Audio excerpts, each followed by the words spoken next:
Sir मी संजय सरंजामे. आणि मग घरी कोण कोण असतं? आजी असते, आई असते, आत्या, बहीण, भाऊ, बहिणी. मोठी फॅमिली. पण माझी आई असं म्हणते की जोपर्यंत सून घरात येत नाही तोपर्यंत आपली फॅमिली अपूर्ण आहे. नाही, डील आपणच करायचं, ती जमीन आपणच विकायची, पण त्या रोड्याला थोडासा टांगता ठेवायचा. अजून खाली आणू भाव. सर, हा नवीन मुलगा संजय हा दुसरीकडे कुठे पार्ट टाइम जॉब करतोय का? काल मी माझा मोबाईल घ्यायला सर्व्हिस सेंटरला गेले होते. तिथे बाजूला एका रिअल एस्टेट एजन्सीचं ऑफिस आहे, तिथे पाहिलं मी त्याला काल. हा, अगं तो आधी तिकडे कामाला होता. काही ड्यूज वगैरे राहिले असतील, क्लिअर करायला गेले असेल. कारण मला थोडं ऑड वाटलं. तो एका माणसाबरोबर बाहेर पडला, ते दोघं गाडीत बसले आणि गेले. आणि मला नवल वाटलं, गाडी संजयने ड्राईव्ह केली. अच्छा, कसा दिसायला कसा होता का तो त्याच्या सोबतचा माणूस? हँडसम होता, रुबाबदार होता आणि त्याने ब्लेझर घातला होता. मोजाळकरकडून असल्या थिल्लरपणाचीच अपेक्षा होती. आय एम शुअर तो तुझ्या फर्म मध्ये शिरला ना, तो तिला सबोर्डच करण्यासाठी. काका, पण ऍक्च्युली तसं काही झालं नाही. Sanjay, I mean Satyajit Mudholkar was one of my best employees. In fact आज मी चेन्नईला जे कॉन्ट्रॅक्ट साईन करून आलोय त्यात तर त्याचा खूप मोठा वाटा. आय मस्ट कन्फेस काका, सत्यजित मुधोळकरांनी संजय सरंजामेचा अवतार घेऊन माझ्या फर्मचा फायदाच करून दिला. सत्यजित मुधोळकरच्या बाबतीत कुठलीच गोष्ट सरळ नसू शकते. मला आश्चर्य वाटतं त्या माणसाचं. त्याचं आश्चर्य काय वाटायचं? त्यानं जे काही केलं ते करायला फारसं डोकं लागत नाही किंवा कर्तृत्वही लागत नाही. एक मात्र खरं, ते आराम करून वाढदिवसाच्या दिवशी माझ्या मनूला मात्र अपसेट केलं.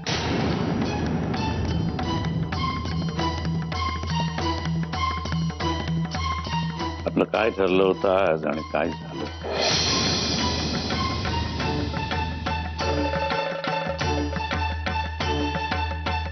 काका,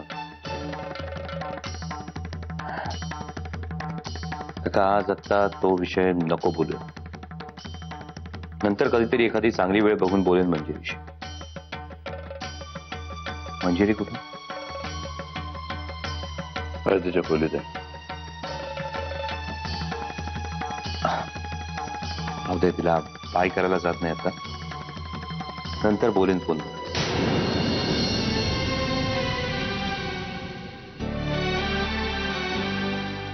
संजय, तू?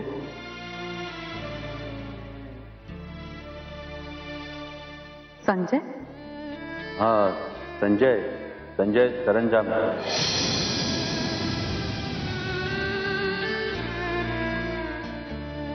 हाय स्वप्न, मी सत्यजित मुधोळकर.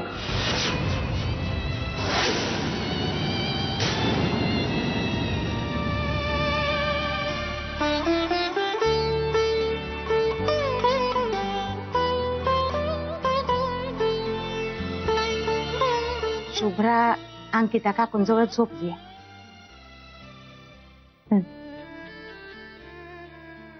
हे बाळा, आजच्या दिवशी असं उदास नाही बसायचं. बाहेर चल बघू. नाही, नको, राहू दे मावशी. सत्यजितरावांवर चिडलीत जणू.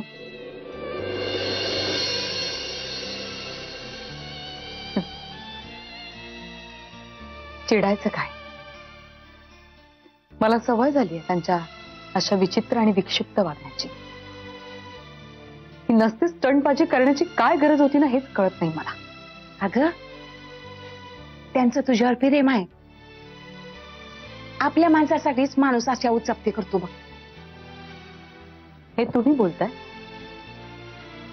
आता काही दिवसांपूर्वीच तुम्ही मला म्हणाला होता या माणसापासून जितक्या लवकर वेगळी होशील तितकं बरं आहे म्हणून. मत बदलत्यात माणसाची. बरोबर आहे. तुमच्याशी थोडं गोड काय बोलले, त्यांनी तुम्हाला एक साडी काय आणून दिली, तुम्ही लगेच त्यांच्या बाजूने झाले. ए बायो, एका लुगड्यानं पागळणाऱ्यातली ही पूर्ण नवं बरं.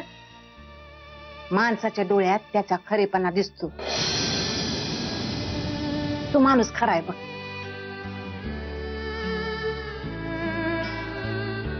म्हणून पुन्हा पुन्हा खोटं वागतात. आणि यावेळी तर मला टोटलच लागलेली नाहीये.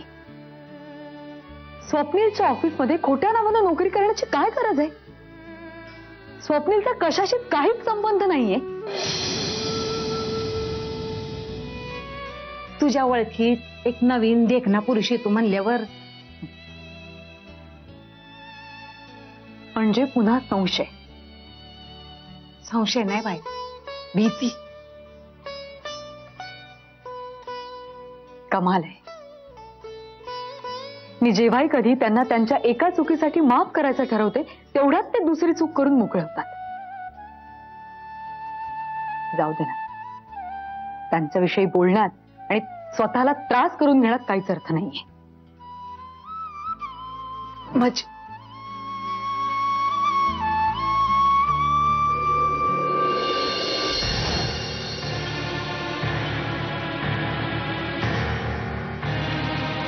एक मिनिट स्वप्नील, अरे तुझा काहीतरी गैरसमज होतोय.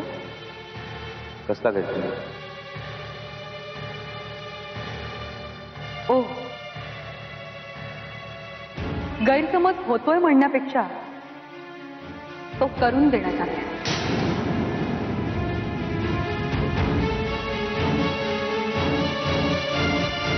तुम्ही हे का केलं हे ऐकण्यात मला काहीच रस नाही. आणि खरं सांगू का, समाव मला आश्चर्यच वाटत नाही. आपल्यात बोलण्यासारखं काही राहिलंय असं मला नाही वाटत. सध्याच्या इतिहासाची पुनरावृत्तीच केली. मागच्या वर्षी माझा वाढदिवस अगदी स्वप्नवत साजरा केला आणि रात्री निर्दयपणे लाखाडलं मला. आजही अख्खा दिवस तुमच्या बरोबर घालवला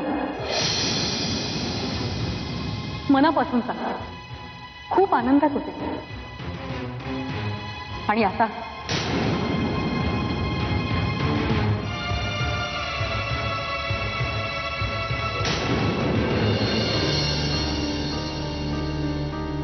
बजिता.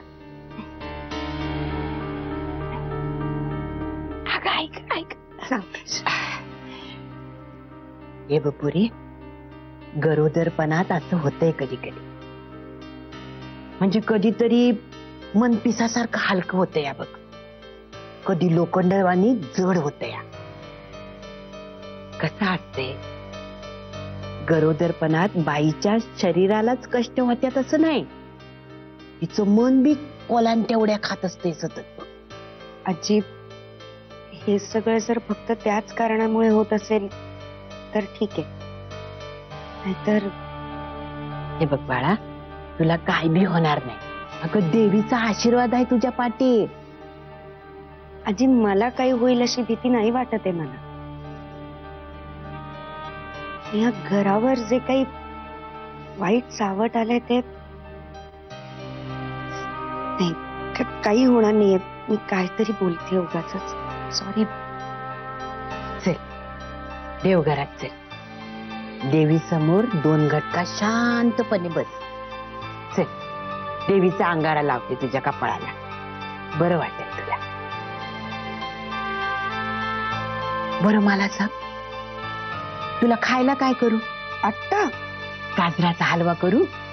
आजी, आत्ता कुठे, उशीर झाला खूप. कसं असतंय ना पोरी, जेव्हा पोट जड होते ना तेव्हा मन हलकं झालेलं असतं. अगं जगाचा सुरुवातीपासूनचा सिद्धांत आहे यो. चल, तू जाऊन देवी समोर बस, मी हलवा करून घेऊन येते. आजी, एक सांगू, तुम्ही खरंच खूप करता माझ्यासाठी. मला नाही वाटत माझ्या सख्ख्या आईने सुद्धा एवढं केलं असतं. अगं खुळे, यात बी माझा स्वार्थच आहे बघ. स्वार्थ? हा, अगं तू मला तुझ्यासारखं गोजिरो गोजिरो पदवट देणार आहेस का नाही? हा, की तुला गौऱ्यासारखं गोरगमट बाळ पाहिजे? काय बोलतात? जा देवघरात जा, तर मी हलवा घेऊन ये. जा, या पटकन घेऊन ये. हा,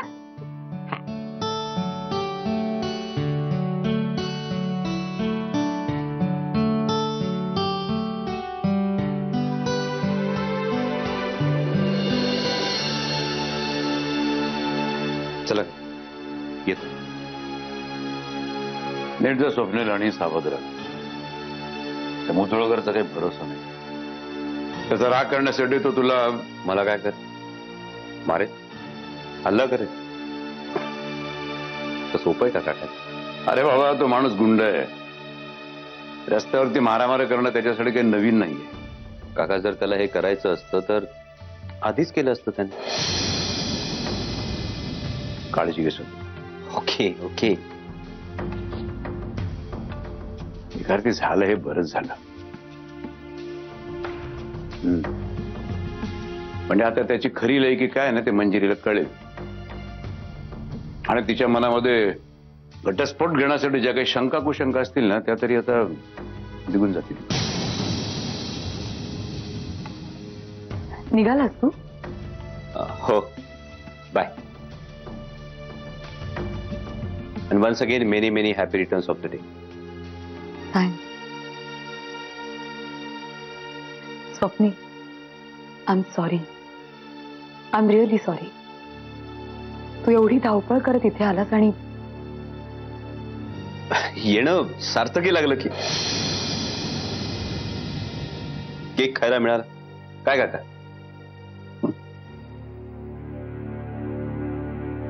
एनिवेज, यू टेक केअर. स्वप्नी,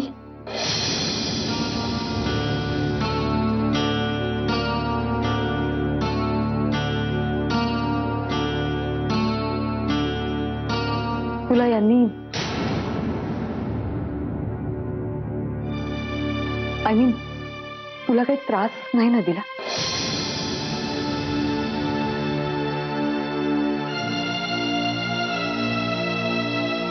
नाही अगं, ऍब्सोल्युटली काही नाही. मी तेच सांगत होतो काकांना. तू काळजी करू नकोस, माझं काहीही नुकसान झालेलं नाही.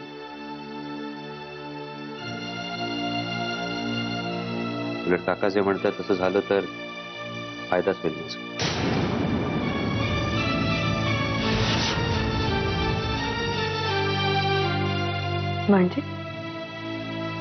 म्हणजे तुझा नवरा किती खोटारडा आहे हे तुझ्या आता तरी लक्षात आलं असेल ही अपेक्षा.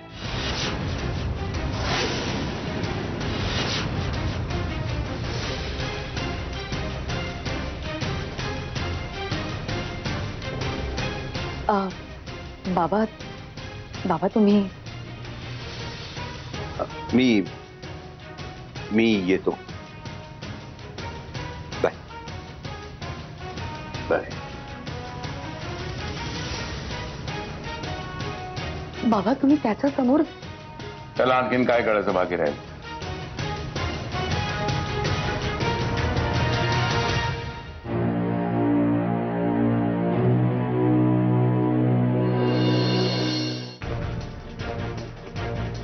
निघालास? हो काका. काय? त्या दिवशी तुम्ही ऑफिसमध्ये आला होता तेव्हा तुम्ही पाहिलं होतं सत्यजित मुधोळकरांना. त्यावेळी तुम्ही काही बोलला नाही. माझं सोडा, काकांना किंवा मंजिरीला सुद्धा नाही. त्यांनी काय साध्य केलं असतं? मी न सांगून काय साध्य केलं तुम्ही?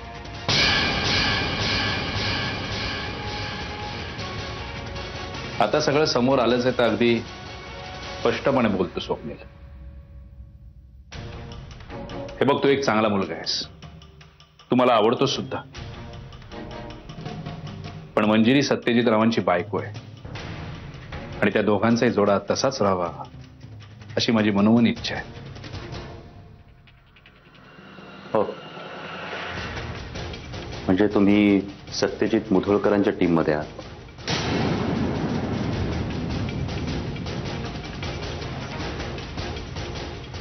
मी मंजिरीच्या टीम मध्ये आहे. पण मंजिरी द्वेष करते सत्यजितचा.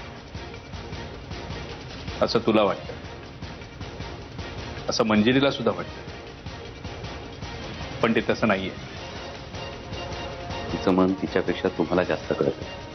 स्वप्नील, कधी कधी बाहेरून बघणाऱ्याला 4 गोष्टी जास्त दिसतात. मी काकांना बोललो नाही अजून आणि बोलणारही नाही. पण मी बोलणार आहे, कारण मी काही चोरी नाही केलेली. मला जे योग्य वाटलं ते मी केलं. हा, आता दादाला जर माझ्यावर चिडायचं असेल, त्याला मला रागवायचं असेल, त्याला मला शिक्षा करायची असेल, तर तो त्याचा प्रश्न आहे, त्याची मर्जी आहे. काका, तुम्ही मला खूप आवडता. तुमच्यावर आता विश्वास नाही ठेवू शकत मी. शत्रू पक्षात आहात तुम्ही.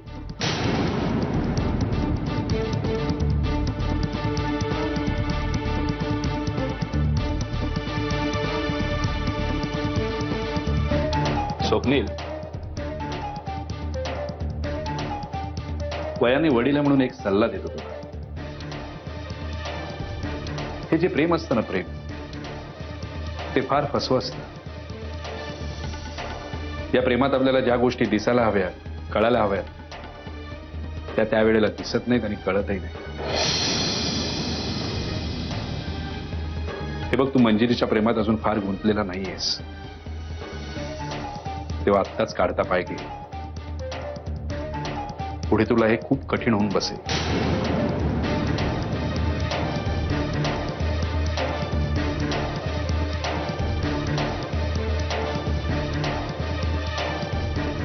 तुम्हाला कोणी सांगितलं मी मंजिरीच्या प्रेमामध्ये जास्त गुंतलेलो नाही?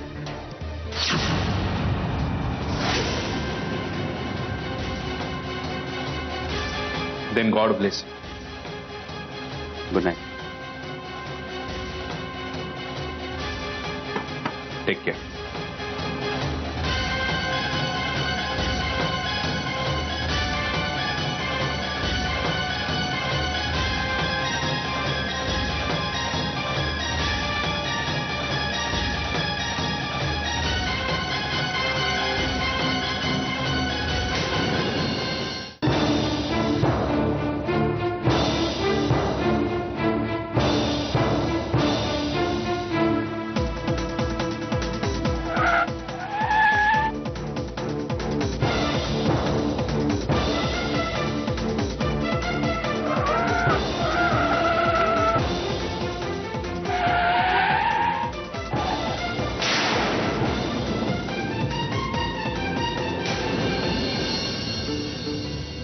अजून घातीस थोडं?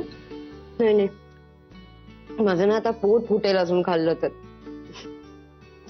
कुठला हलवाई माझ्या पोटाला जन्माला येणारे काय माहिती. अहो, सतत गोड खातीये मी. परवा बसल्या बैठकीला अर्धा किलो जिलबी संपवली. आता बघ, होणार पोरग बी किती गॉड होईल ते. बरं, मला सांग, तुझ्या मनाची तगमग थांबली का नाही?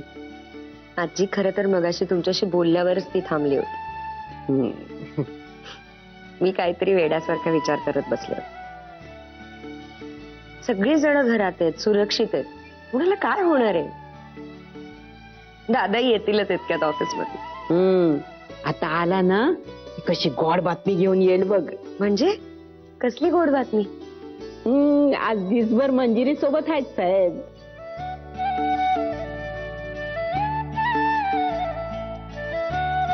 काय सांगताय? म्हणजे मी पण आज फोन केला होता सकाळी वहिनींना विश करायला.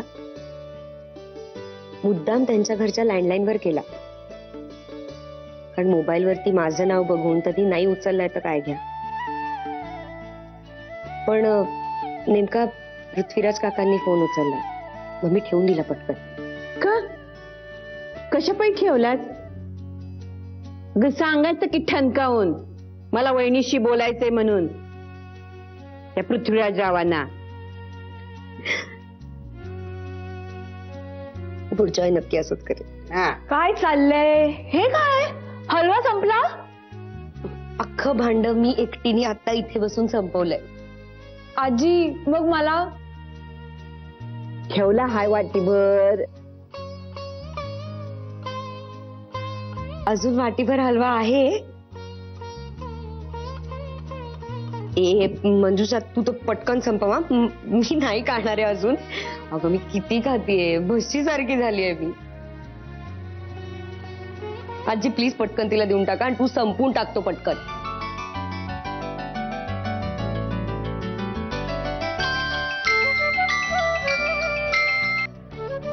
हॅलो, हा व्यंग बोल. हॅलो,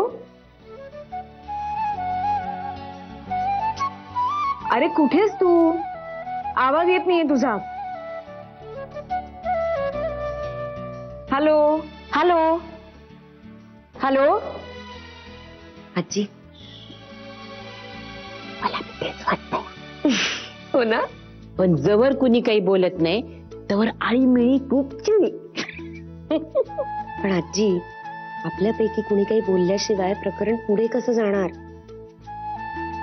मला काय वाटतंय, तुम्हीच पुढाकार घ्या ना. असं म्हणतीस? ठीक आहे, मी बोलती. आजी, आजी दादांच्या गाडीचा ऍक्सिडेंट झालाय. काय?